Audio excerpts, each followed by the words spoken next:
Dinghy ബോട്ടിൽ നിന്ന് എംഎൽഎമാർ ഇപ്പോൾ കരയിൽ ഇറങ്ങിക്കഴിഞ്ഞിരിക്കുകയാണ്. മഞ്ചേശ്വരം എംഎൽഎ എ.കെ.എം. അഷ്റഫിന്റെ പ്രതികരണം നമുക്ക് തേടാവുന്നതാണ്. അവിടെ നിന്നുള്ള ദൃശ്യങ്ങൾ നമുക്ക് കാണാം. ഞങ്ങളുടെ പ്രതിനിധികൾ എ.കെ. അഭിലാഷും ഒപ്പം അർജുൻ കല്യാടും അവിടെയുണ്ട്. എംഎൽഎമാർ ഈ ഡിങ്കി ബോട്ടിൽ ആ ലോഹഭാഗം കണ്ടെത്തിയ ഇടത്തേക്ക് പോയി. അവർക്ക് കൃത്യമായി അവിടെ മനസ്സിലാക്കാൻ കഴിഞ്ഞത് എന്താണ്? അവരോട് ഈശ്വർ മാൽപ്പയും നേവി ടീമും ഒക്കെ ആശയവിനിമയം നടത്തിയിട്ടുണ്ട്. അവരെന്താണ് പറയുന്നത്? പുഴയുടെ ആഴം, അതോടൊപ്പം തന്നെ ഇപ്പോൾ 2 നോട്ട് മാത്രമാണ് അടിയൊഴുക്കുള്ളത്. ജലോപരിതലം പോലെ തന്നെ തെളിഞ്ഞു കിടക്കുകയാണ് അടിത്തട്ടെന്ന് ഈശ്വർ മാൽപ്പെ പറയുന്നു. ഇനി അറിയേണ്ടത് ഡ്രഡ്ജിങ്ങിന്റെ സാധ്യതകളാണ്. ഡ്രഡ്ജിംഗ് സാധ്യതകൾ എങ്ങനെയാണ് എന്നതാണ് നമുക്ക് ഇനി അറിയേണ്ടത്. അതിന്റെ വിശദാംശങ്ങൾ ലഭ്യമാകുമെന്ന് നമ്മൾ പ്രതീക്ഷിക്കുന്നു. അർജുൻ കല്യാടിലേക്ക് പോകാം. വീണ്ടും അർജുൻ കല്യാട്, എംഎൽഎമാർ കരയിലെത്തിയിരിക്കുന്നു.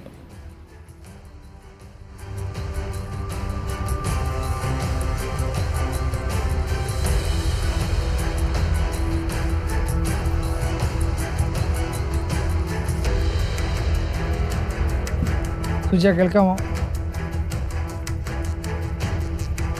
അർജുൻ കല്യാട്, തുടരാം. എംഎൽഎമാർ തിരികെ എത്തിയിരിക്കുകയാണ്. ഡ്രഡ്ജിങ്ങിന്റെ സാധ്യതകൾ പരിശോധിച്ചു എന്ന് വേണം മനസ്സിലാക്കാൻ, അല്ലേ?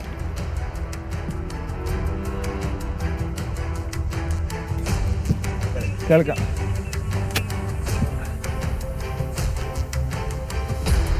തീർച്ചയായിട്ടും നമുക്ക് അങ്ങനെ ചില ഉദാഹരണങ്ങൾ അല്ലെങ്കിൽ അങ്ങനെയുള്ള ചില നിഗമനത്തിലേക്ക് എത്താം. എന്തായാലും സതീഷ് കൃഷ്ണസ്വാമി എംഎൽഎ ഉൾപ്പെടെ ഇവിടത്തേക്ക് എത്തുന്നുണ്ട്.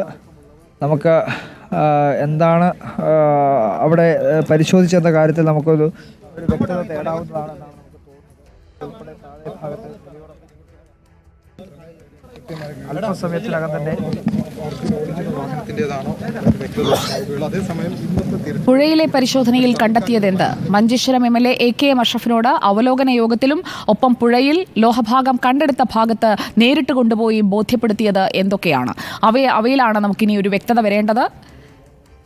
കാർവാർ എംഎൽഎ നമുക്ക് ദൃശ്യങ്ങളിൽ കാണാം.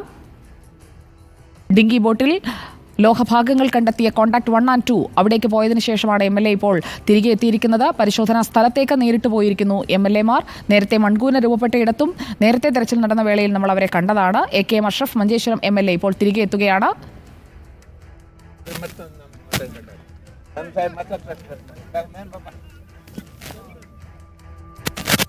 ഇനിയുള്ള തെരച്ചിൽ അതെങ്ങനെയാണ്? അവലോകന യോഗത്തിൽ എന്തൊക്കെ കാര്യങ്ങൾ ചർച്ചാവിഷയമായി? അതൊക്കെയാണ് നമുക്ക് അറിയേണ്ടത്. അർജുൻ കല്യാട് നമുക്കൊപ്പം തുടരുന്നുണ്ട്. എ.കെ. അഭിലാഷുമുണ്ട്. എംഎൽഎമാർ ഇപ്പോൾ തിരികെ അവർ നേരത്തെ ഉണ്ടായിരുന്ന ഒരു ക്യാമ്പ് പോലെ പ്രവർത്തിച്ചിരുന്ന അല്ലെങ്കിൽ ഒരു ഷെൽട്ടർ പോലെ ഉണ്ടായിരുന്ന ഭാഗത്തേക്ക് എത്തുകയാണ്.